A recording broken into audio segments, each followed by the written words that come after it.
Hvad så dudes? Doxer, og velkommen til den her episode. Hvad skal det være?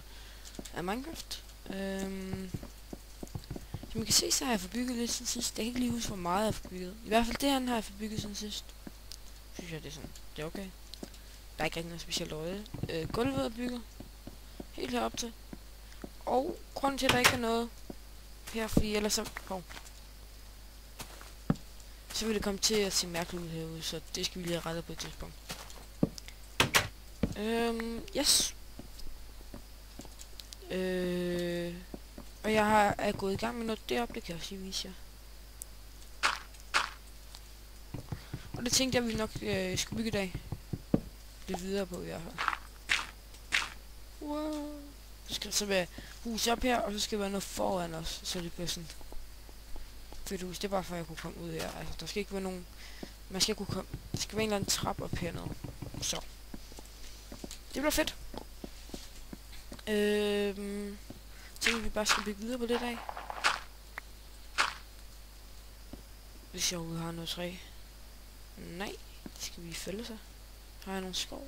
Eller nogle økse? Nej. Kan vi bare bygge en...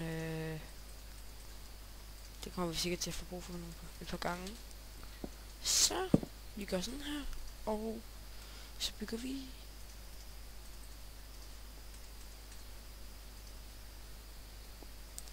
en økse. Sådan. Yes.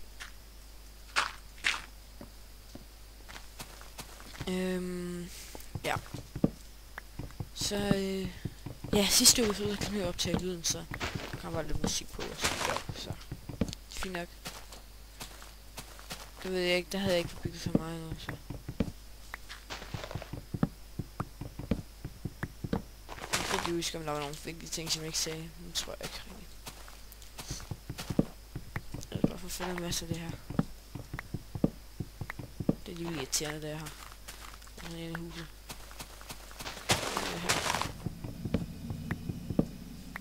Jeg skal lige lyde. Jeg ved ikke, om I hørte det. Altså, jeg synes mere... Ej, før i tiden i Minecraft, der var det sådan mere scary. Altså, det har ikke altid været så uhyggeligt. Det har det aldrig været. Der kommer mange flere af de der uhyggelige ud, men nu begynder de ligesom at komme lidt igen. Jeg synes ikke rigtig, der har været så mange af de andre opdateringer. Nu begynder de ligesom lige at komme igen. Og nu er der flere forskellige. Så... Ja. Og jeg skal sætte en mus ordentligt. Der. Hov, der er det.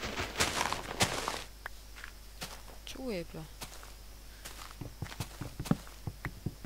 Vi skal også lave en træfarm og alt muligt ned. Måske ned under jorden eller noget. Det tænker jeg også på et tidspunkt, ikke? Så skal vi have sådan en gang, ikke? Det er om lang tid. Men der går ud her, og så går den over til noget land over på den anden side. Så skal der være en rum, man kan sove i og sådan noget, hvis der er meget langt. Det kunne være mega nice. Men der går nok et par episoder. Sådan. Hvor meget træ har jeg nu? 36. Det er ikke helt nok, tror jeg. Jo. Hvad skal vi til? Så kan jeg det op lidt i min inventory. Yes. Det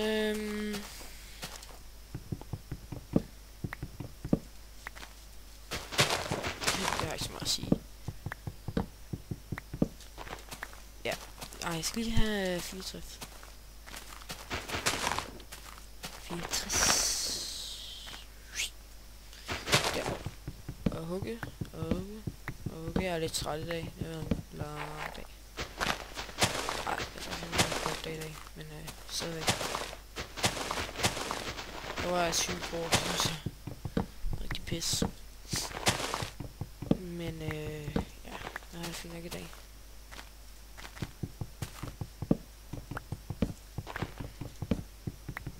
Hov. Hugge.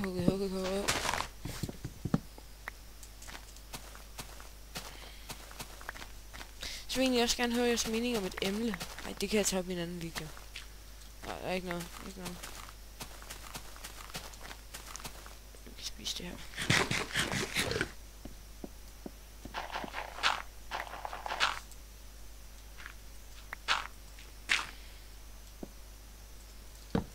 Ah, for helvede. Det hader jeg virkelig. Det er også derfor lidt i soveværelset, også fordi jeg synes, det så alligevel lidt nice ud, men... at man gør det der, fordi det røver, den skal man stå over det. Men det er fint nok, for man kan en masse nye ting med det. Men man burde kunne sætte fra og til, sådan noget, så man lige... Sådan.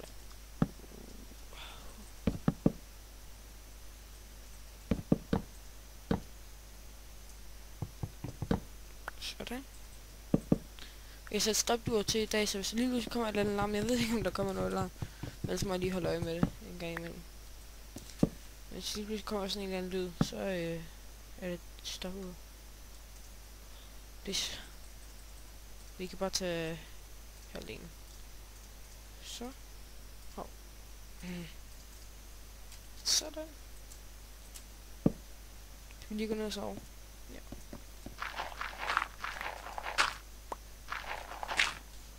Og vi kan lige sætte nogle fakler heroppe. Vækstbrugerne og nogle creeper. Det var på et tidspunkt, der sprang en creeper lige her. Fordi at jeg kom op og så skulle lige vise en af mine venner, hvad jeg havde bygget i det, og så... Oh shit! Så var der en creeper. Så jeg håber, at den forsvinder derfra. Sådan der.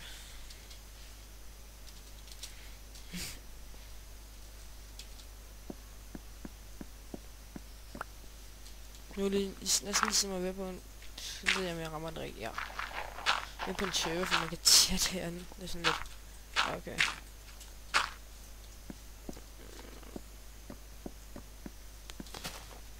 I gamle dage, der så man bare... Eller gamle. Hør hen. I Minecraft. Se han på... Ja, han på normal. Der er en æble. En masse saplings. Jeg prøver bare at bygge bare sådan en standard house. Eller hus. Som jeg nu plejer at gøre. Heroppe over, men det kan være, der bliver udvidet og sådan noget. Men heroppe, der skal der nok være... Ja, det finder vi nok ud af. Bare sådan noget ekstra noget. Det kan også godt være, der skal være en gang ud. Så skal det måske være under jorden, det kunne være awesome. Sådan en, ja, en underjordisk gang. Så skal man sådan... Jeg ved ikke, finde noget ud af.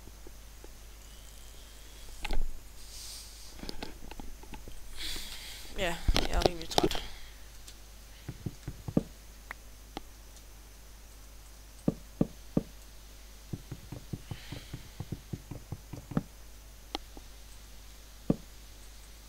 Og så,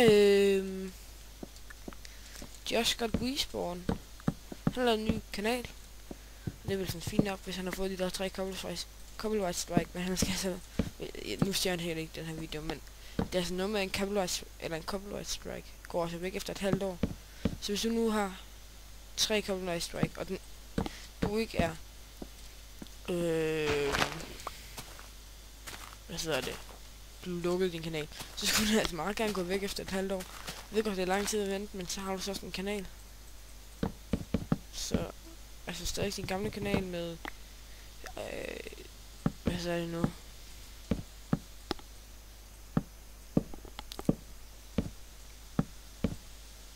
Med, partnerskab og 3000 subs og sådan noget, fordi det er jo ikke alle, der følger med fra starten. Det ved jeg også godt selv. Når førhen jeg lavede nye kanaler. Jeg lavede ikke nye kanaler, jeg lavede for eksempel en gang en side-kanal med noget stop motion og sådan noget forskelligt noget. Jeg kan ikke lige huske helt præcis, hvad det var. Men der var det jo heller ikke meget mere end 10 personer, der følte med der. Og altså nu er det sådan noget andet i de tilfælde. Jeg jo.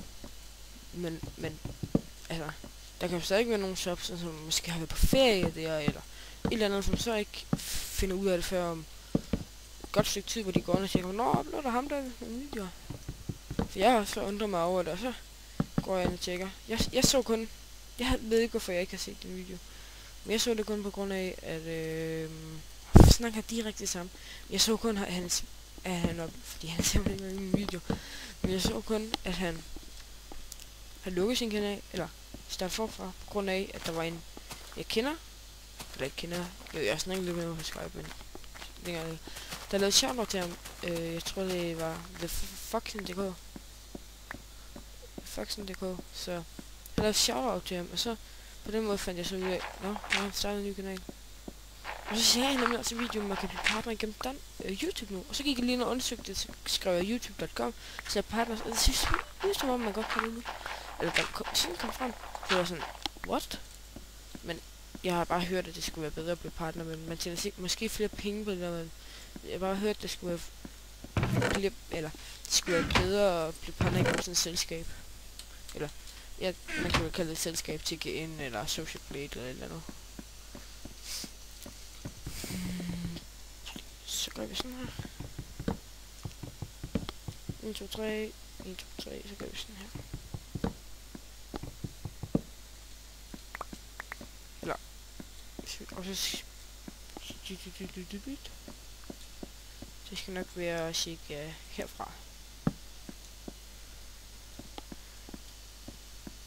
Så prøver vi lige at se, hvor langt der går, før den kommer op til toppen.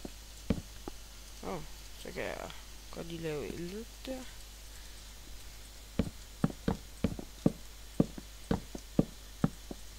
Det kan godt være, vi fjerner noget af det.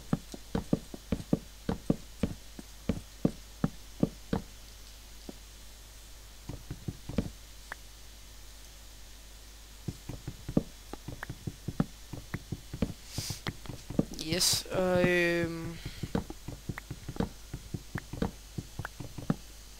ja, her har vi skole i dag. Fedt nok. Nej, skolen rykkede.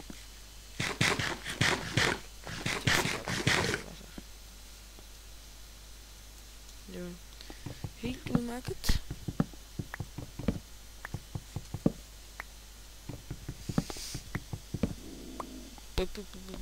Så hvis vi nu gør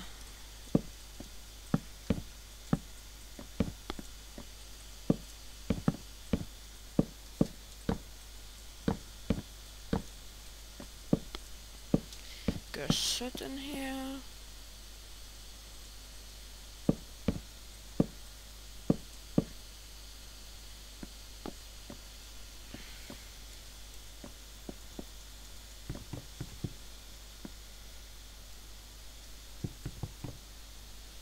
Vi kan også bare gøre sådan her, sådan her, sådan her, sådan her, og sådan her, og så gør sådan, sådan, sådan, sådan. Se den. Okay, det er lidt dumt. Så skal vi nok lige fjerne en tak herhen.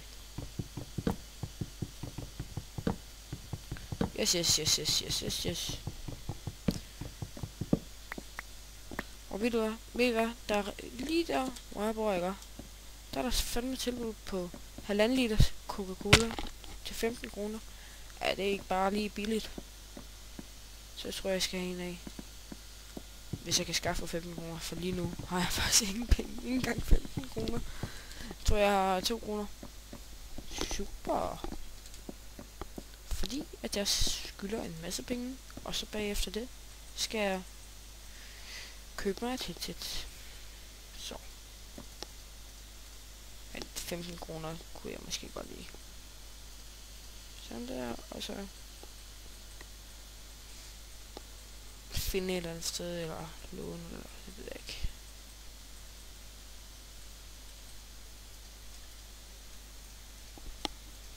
Det må være nok. Der. Det er det sikkert ikke engang. Der. Oh my god. Der. Der.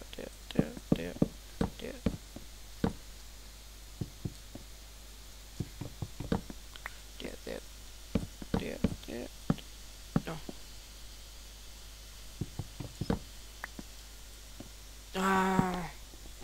Røvirriterende.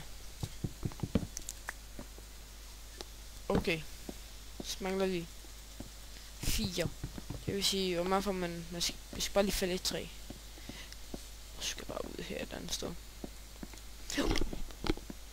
Ja, det var hik eller noget, tror jeg. Jeg ved ikke lige, hvad det var.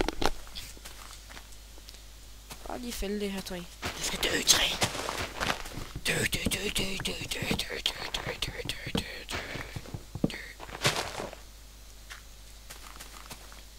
Det skal bygges højere, og så skal der tag på. Helt klart.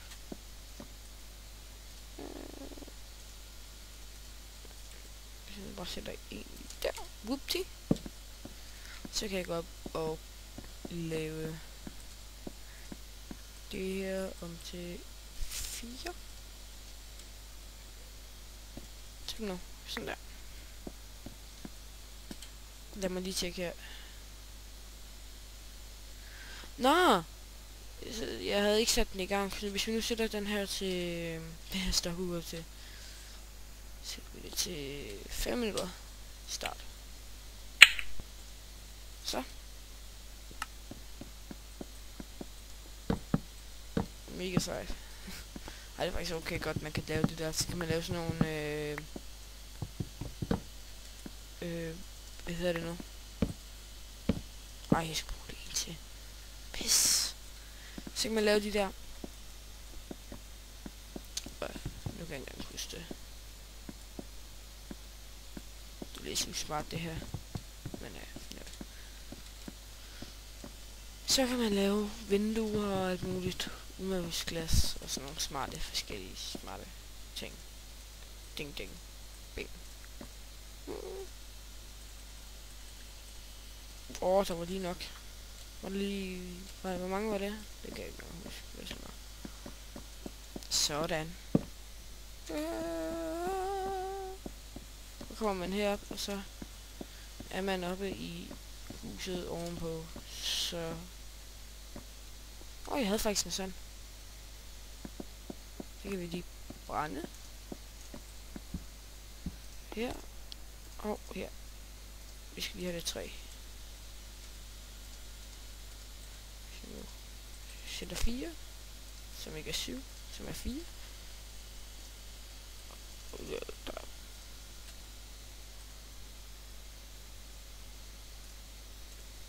Så kan vi sætte noget kul bagefter, hvis jeg...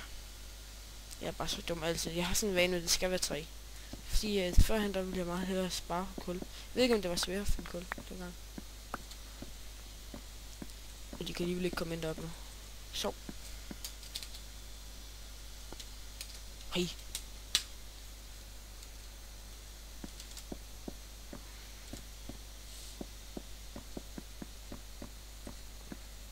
Nej. Så skal vi finde på noget andet at lave, imens... Hvad med herude? Der kan vi bygge sådan en... Ej, nu lægger vi. Ja, der kan vi bygge sådan en platform her, tænker jeg. Så kan vi bygge ud her, og så kan man have et kæmpe stort hus her, og kæmpe højt hus deroppe, og så bliver det bare vores alting, og vi bare ejer verden, og jeg har allerede så planer. Vi skal også ned i en mine på et tidspunkt og grave det diamanter. Jeg har jo allerede, jeg ved ikke, om jeg vidste det, men helt noget til har jeg gravet.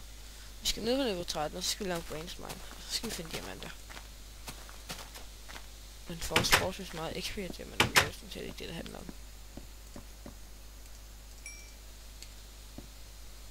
Jeg kan godt lige have et åbent. Et tomt rum. Ting. Ding.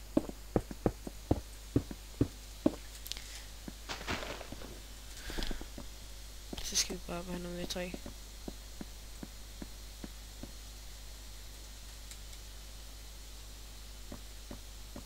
Jeg bliver syg af alle de her trapper.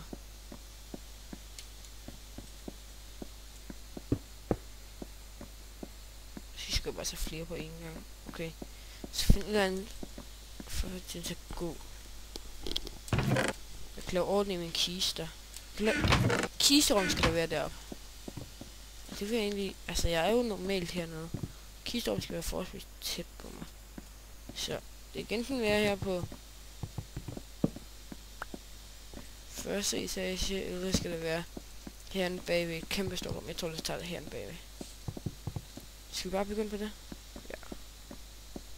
Skal vi finde 1, 2, 3, 4, 5, 6, 9, Halvdelen af 9, det er 4,5. Så vi siger 3, 4, 5, 4, 5. Kan det passe? Så siger 1, 2, 3. Og så skal der være 1, 2, 3, 4. Det går så ikke engang op, så vi siger...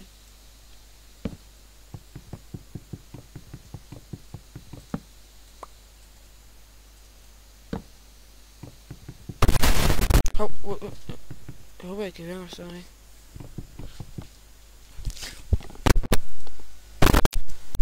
Undskyld, der kom de der lyde der. Det var mig, der kommer til at sidde og træde på snoren. Så skal vi bare hugge det her og her. Der. Så hvis vi nu siger, det er døren. Ind til kisterummet. Så skal vi bare lige finde. Yes, det kunne I så her. Jo. Så der gik tiden. Jeg sidste det her glas, og så bygger vi enten videre på den næste episode, så bygger jeg lidt på det i mellemtiden. Så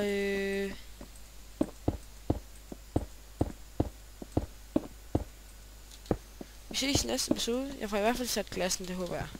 Jeg husker. Så vi ses i næste episode. Hej hej.